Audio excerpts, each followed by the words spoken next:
Hola mis hermanas, un gusto de estar nuevamente con ustedes compartiendo la palabra del Señor.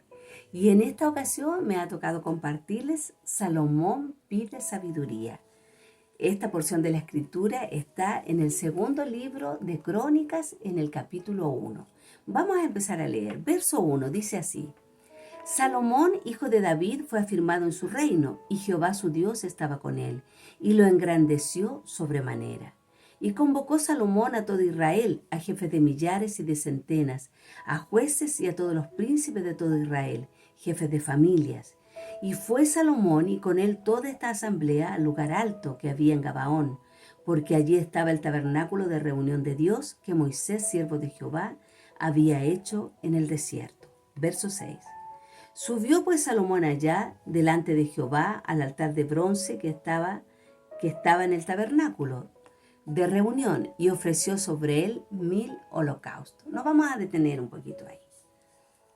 Vamos a ver el verso 1. Dice, Salomón, hijo de David, fue afirmado en su reino y Jehová su Dios estaba con él y lo engrandeció sobremanera. Si miramos un poquito más atrás, en Primera de Crónicas, en el capítulo 29, el verso 27 nos dice que David reinó 40 años en Israel.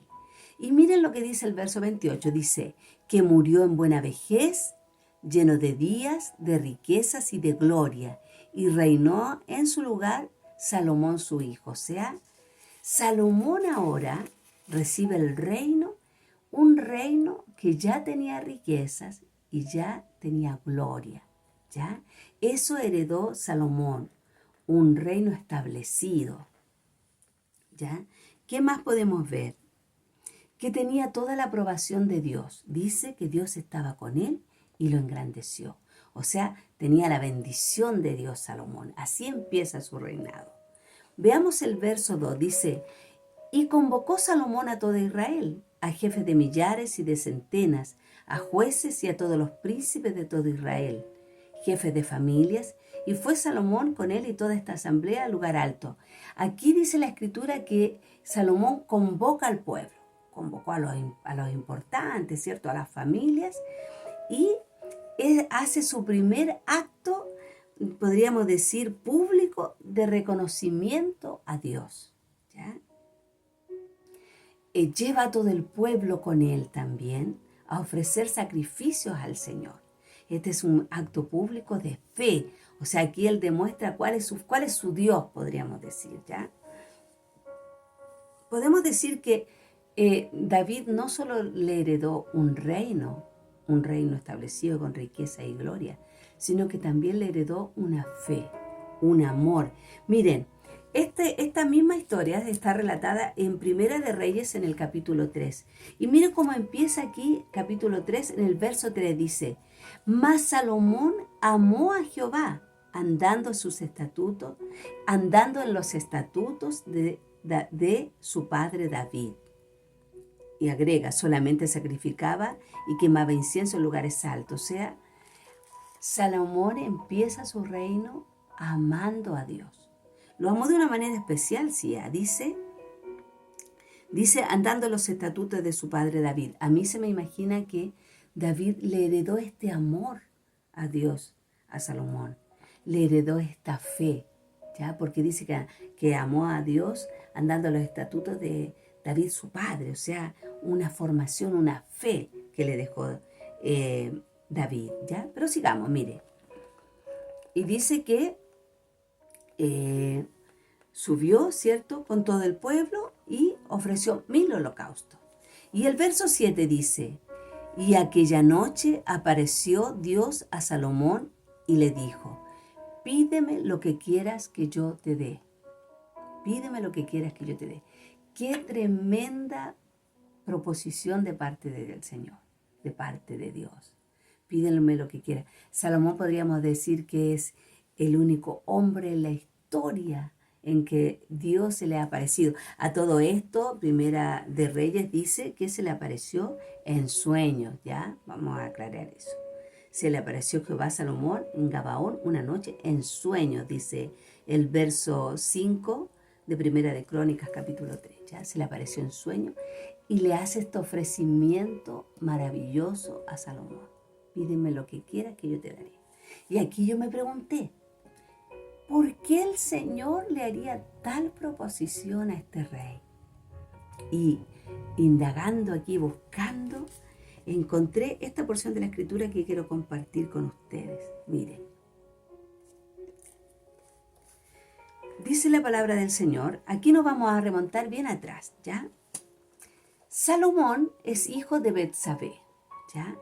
La mujer con la que David cometió el gran pecado, ¿ya? El gran pecado que se marca en la Escritura, que estaba casada con un general de su ejército, y David hace esto de llamarla, ¿cierto?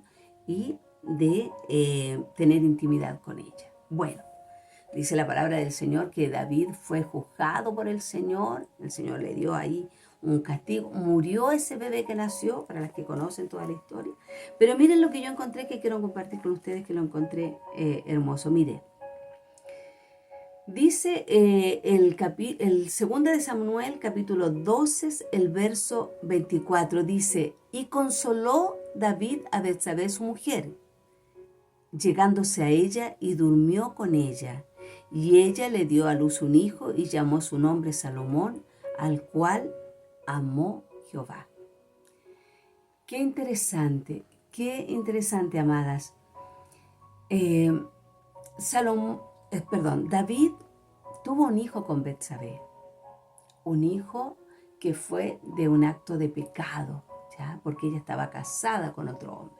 Un gran acto de pecado que marcó la vida y marcó también la familia de David, porque el Señor trajo juicio sobre esa situación y ese bebé que nació de esa relación murió.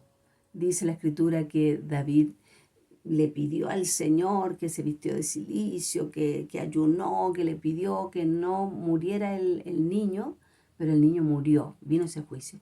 Pero cuando dice que David le consoló a Betsabé, no sabemos, bueno, Betsabé fue una víctima, ¿cierto?, de la situación, porque David podía hacer eso como rey, traer a cualquier mujer y tomarla por mujer. Pero esto es lo que me quiero enfocar, porque ella dio a luz otro hijo y llamó su nombre Salomón. Salomón significa pacífico, ¿ya? Eso significa el nombre de Salomón. Pero miren aquí el Señor, Jehová, podemos decir, Dios, dice, y envió un mensaje por medio de Natán, profeta, y así llamó su nombre, Jedidías, a causa de Jehová. Dice que Jehová amó a ese niño que nació, a ese niño que llamaron Salomón. Jehová le cambió el nombre y le puso Jedidías, que significa amado de Jehová. Entonces yo me contesté la pregunta, ¿por qué el Señor le hace ese ofrecimiento tan maravilloso a Salomón? Porque el Señor lo amó desde el momento en que nació. Tanto así que le mandó un nombre especial para él. Para Dios, él no se llamaba Salomón, se llamaba Jedidías, que significa amado de Dios. Me pareció interesante compartírselo porque lo vi de esa manera. Bueno, y el Señor nos va mostrando ahí y nos revela algunas cosas. Pienso yo que el Señor le hizo este ofrecimiento a Salomón porque lo amaba, ¿ya? Sigamos, ahí me extendí un poquito. Sigamos. Entonces dice, y Salomón dijo a Dios, le contesta a Salomón, ¿cierto? Tú has tenido con David mi padre gran misericordia y a mí me has puesto por rey en lugar suyo. Verso 10, dame ahora sabiduría y ciencia para presentarme delante de este pueblo, porque ¿quién podrá gobernar a este tu pueblo tan grande? Miren, acá en Primera de Reyes lo dice de otra manera. Lo dice de otra manera Salomón. Mire, dice, da pues a tu siervo corazón entendido para juzgar a tu pueblo y para discernir entre lo bueno y lo malo, porque ¿quién podrá gobernar este pueblo tan grande? O sea, aquí vemos que Salomón reconoce primero que él no es suficiente, que él no puede con esta responsabilidad de haber sido hecho rey, ¿cierto? Dice que este pueblo es un pueblo muy grande, le dice al Señor. ¿Quién podrá gobernar a este pueblo tan grande? O sea, se sintió incapaz de esa responsabilidad. Pero lo más interesante es que cuando le pide al Señor lo que sea que le dijo al Señor, pídeme lo que quiera, le dice que él pidió un corazón entendido para juzgar a tu pueblo. O sea, él no está pensando en él, está pensando en el pueblo. Una de las características que tuvo David, su padre, era que amó a su pueblo. David era un pastor de ovejas. Él cuidaba las ovejas, amaba las ovejas. Así también amó al pueblo. Y yo creo que esta es una condición que también le heredó David a Salomón. Que cuando Dios le hace la proposición y le dice, pídeme lo que quieras, él le dijo, un corazón entendido para gobernar a tu pueblo. O sea, vio más allá de él a un pueblo que iba a ser responsable de él. ¿Ya? Eso es lo que veo yo en esto. ¿Ya? Sigamos. El verso 11 y dice, y dijo Dios a Salomón, por cuanto hubo esto en tu corazón, y no pediste riquezas, bienes o gloria, ni la vida de los que te quieren mal, ni pediste muchos días, sino que has pedido para ti sabiduría y ciencia, para gobernar a mi pueblo, sobre el cual te he puesto por rey, sabiduría y ciencia te son dadas, y también te daré riquezas, bienes y gloria, como nunca tuvieron los reyes que han sido antes de ti, ni tendrán lo que venga después de ti. Y desde el lugar alto que estaba en Gabaón, delante del tabernáculo de reunión, volvió Salomón a Jerusalén y reinó sobre Israel. Esta es la petición, este es el ofrecimiento que le hizo Dios a Salomón. ¿Ya? Le dijo, pídeme lo que quieras, y Salomón le pidió sabiduría. Sabiduría para reinar, sabiduría para gobernar, discernimiento para juzgar al pueblo. Y Dios, viendo este corazón, ¿cierto?, que reconoce su incapacidad y que reconoce que él no puede y que lo necesita, que necesita de Dios, le pide sabiduría a Dios. Qué hermoso, qué bonito, hermanas. Bueno, el reino de Salomón fue ejemplar, ¿cierto? Salomón fue un rey de sabiduría legendaria. Fortificó y organizó el reino de su padre, se vinculó económica y culturalmente con los países vecinos, construyó el primer templo de Jerusalén dedicado al culto a Jehová. Duró 7 años esa construcción sobre el monte Moria. Se hizo edificar un palacio cuya construcción duró 13 años. Fortificó numerosas ciudades y construyó otras en diversos puntos del país. Se rodeó de funcionarios competentes, administró sus estados con mucha sabiduría, mantuvo un ejército poderoso, fomentó los viajes marítimos, hizo entrar oro y maderas nobles al país. ¿Ya? La expansión comercial enriqueció al país. Desarrolló el comercio de caballos y carros de combate, se interesó por las letras y las ciencias, disertó sobre los árboles desde el cedro del Líbano hasta el hisopo que nace en la pared. Ese es un hongo. Recogió y compuso numerosos proverbios. Fue una época que vio florecer las artes, la ciencia y la literatura en todo Oriente. Esto fue lo que el Señor le dio mucha sabiduría, mucha sabiduría. Fue un rey pacífico. No renunció a la guerra, sino que entabló relaciones diplomáticas, ¿cierto? Su nombre era Pacífico, ¿se acuerdan? Estableció relaciones diplomáticas. Y un recurso político fueron las mujeres. El rey Salomón tuvo 1000 mujeres. Tuvo como 700 esposas y 300 concubinas aproximadamente. Esas mujeres fueron moabitas, amonitas, edonitas, sidonitas e hititas. Muchas de ellas eran princesas entregadas al rey de Israel como prendas de pactos políticos. Aquí vemos el desarrollo de la sabiduría de Salomón. Reinó de una manera extraordinaria el reino, ¿ya? Tuvo esa sabiduría y la desarrolló en su reino. Me quedo con la sabiduría de Salomón, que se resume en uno de sus escritos, donde él, con su misma palabra, dice: el principio de la sabiduría es el temor del Señor. Pero vamos a ver algo interesante, amadas, que toda esta sabiduría no fue lo suficiente o no fue lo que se necesita para vivir una vida en comunión siempre con Dios.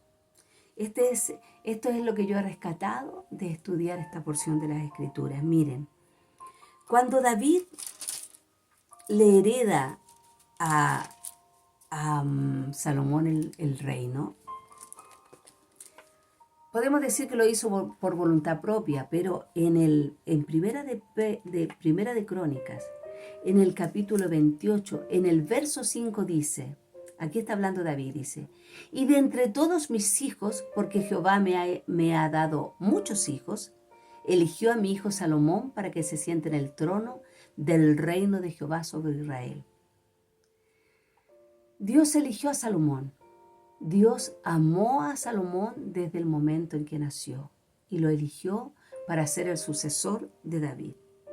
Salomón no era el sucesor por descendencia, ¿ya? Incluso hubo una usurpación del reino en el momento que él llegó a tomar, en el momento que David ya estaba a punto de morir. Y ese fue Adonías, que quiso usurpar el reino. También tuvo otra usurpación David de otro de sus hijos, que falleció mucho antes, Absalón. Pero miren, Salomón no era el sucesor. Dios lo había elegido. Y cuando su padre le da la instrucción a Salomón con respecto a Dios, le dice, después de que le dice en el verso 9 de Primera de Crónicas, en el capítulo 28, y le dice, que le acabo de leer hace un ratito: y tú, Salomón, hijo mío, reconoce al Dios de tu padre y sírvele con corazón perfecto y con ánimo voluntario, porque Jehová escudriña los corazones y conoce todo intento del corazón. Miren lo que le dice en el verso, no había terminado el verso, miren, dice lo siguiente: si tú le buscares, lo hallarás, mas si lo dejares, él te desechará para siempre. Dentro de toda esta relación con Dios de Salomón, tenía una condición: no dejar al Dios de su padre, que fue lo que aconteció con Salomón, ¿ya? Dice la Escritura en Primera de Reyes, capítulo 11, así termina la vida de Salomón. Dice en el verso 1: pero el rey Salomón amó, además de la hija de Faraón, a muchas mujeres extranjeras, a las de Moab, a las de Amón, a las de Edom, a las de Sidón y a las Eteas, las que le nombré hace un rato. Gente de las cuales Jehová había dicho a los hijos de Israel: no os allegaréis a ellas, ni ellas se allegarán a vosotros, porque ciertamente harán inclinar vuestros corazones tras sus dioses. A estas, pues, se juntó Salomón con amor. Se juntó Salomón con amor. Miren, verso 4 del capítulo 11 de Primera de Reyes dice: y cuando Salomón era viejo, sus mujeres inclinaron su corazón tras dioses ajenos, y su corazón no era perfecto con Jehová su Dios, como el corazón de su padre David. Esa fue la gran diferencia entre Salomón y David. Salomón empezó amando a Dios, había heredado un amor, había heredado una fe, pero no pudo, con el paso del tiempo, sostenerse con fidelidad en ese amor. David tuvo muchos errores, y pecó grandemente delante del Señor. Pero una cosa hizo el corazón de David diferente, que David murió siendo fiel a Dios. Se equivocó, pecó, pero siempre se volvió a su Dios. Nunca tuvo otro Dios. Y esa fue la diferencia con este rey lleno de sabiduría, ¿cierto? Que tuvo todo lo que quiso, que terminó pecando con sus mujeres, ¿ya? Toda esta diplomacia, estas mujeres que le fueron dadas, esto le exigió erigir templos a sus dioses, a sus divinidades, en el monte de los olivos. Y al final terminó adorando con ellas a los dioses ajenos, ¿ya? También pecó Salomón de ostensión, que costeó imponiendo pesadas cargas fiscales sobre sus súbditos. Esto fue causa de rebelión y terminaron con la división del reino. Salomón reinó también 40 años, pero su momento de muerte fue muy diferente a David. Y esto nos enseña una cosa, que aunque tengamos toda la sabiduría del mundo, Dios ha establecido que lo más importante es el amor, es la fidelidad al Señor. Tal vez no sepamos tanto de la palabra, tal vez no hemos sido llamadas para enseñar o para predicar o para pararnos en alguna parte, pero todas estamos llamadas a amar con sinceridad a nuestro Dios y a serle fiel hasta el final. Y eso lo puede lograr cualquier corazón que quiera rendirse verdaderamente a su Dios. Así que, amadas, yo las animo. Dice la palabra del Señor que algún día todas estos dones que Dios nos ha dado, la profecía, la fe, todas estas cosas pasarán. Solo una cosa permanecerá y esa es el amor. Así que yo las animo en esta mañana a amar y a ser fiel al Señor hasta el final. Amén. Espero que les haya bendecido esta porción de la Escritura como me ha bendecido a mí. Y que el nombre del Señor sea glorificado.